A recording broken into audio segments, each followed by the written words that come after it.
ये Saint John church वाली गली है जो डेकोरेट की है। ये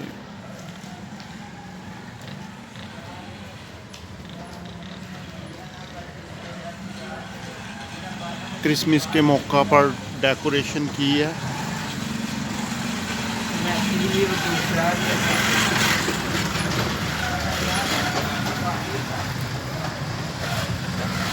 स्टार लगे हुए हैं।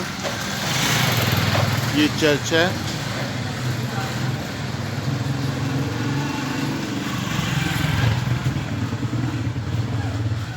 ये चर्च का टावर है। ये हमारा घर है।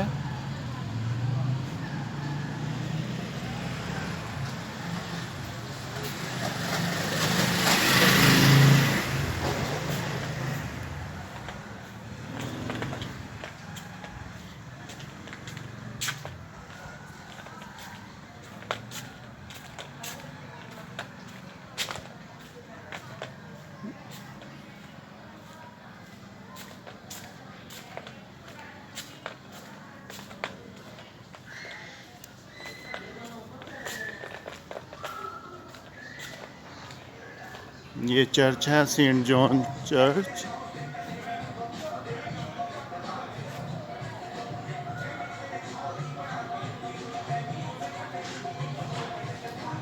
क्रिसमस के मौका पर इसको डेकोरेट किया गया है।